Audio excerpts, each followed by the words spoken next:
اللہ کے فرشتوں کی تعداد قرآن کریم میں ذکر نہیں کی گئی ہے، لیکن یہ بتایا گیا ہے کہ ان کے بہت سے گروہ ہیں اور ہر گروہ کو اپنی مخصوص ذمہ داریاں دی گئی ہیں، اور ان کا یہ کام ہے کہ وہ اللہ تعالیٰ کے حکم سے مقرر کردہ کاموں کو پورا کرتے ہیں۔ فرشتوں کے ذریعے اللہ تعالیٰ اپنے بندوں کے حقوق ادا کرتا ہے، محبت اور رحمت کے اظہار کرتا ہے اور برکتیں نازل کرتا ہے۔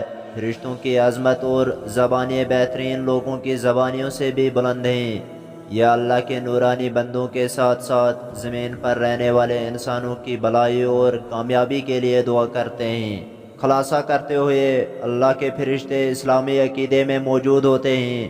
یہ فرشتے اللہ کی مخلوقات میں سے ایک ہیں اور انہیں اللہ نے جنات کے درجات پر مقرر کیا ہے۔ فرشتوں کے بارے میں قرآن مجید میں بہت سی باتیں بیان کی گئی ہیں۔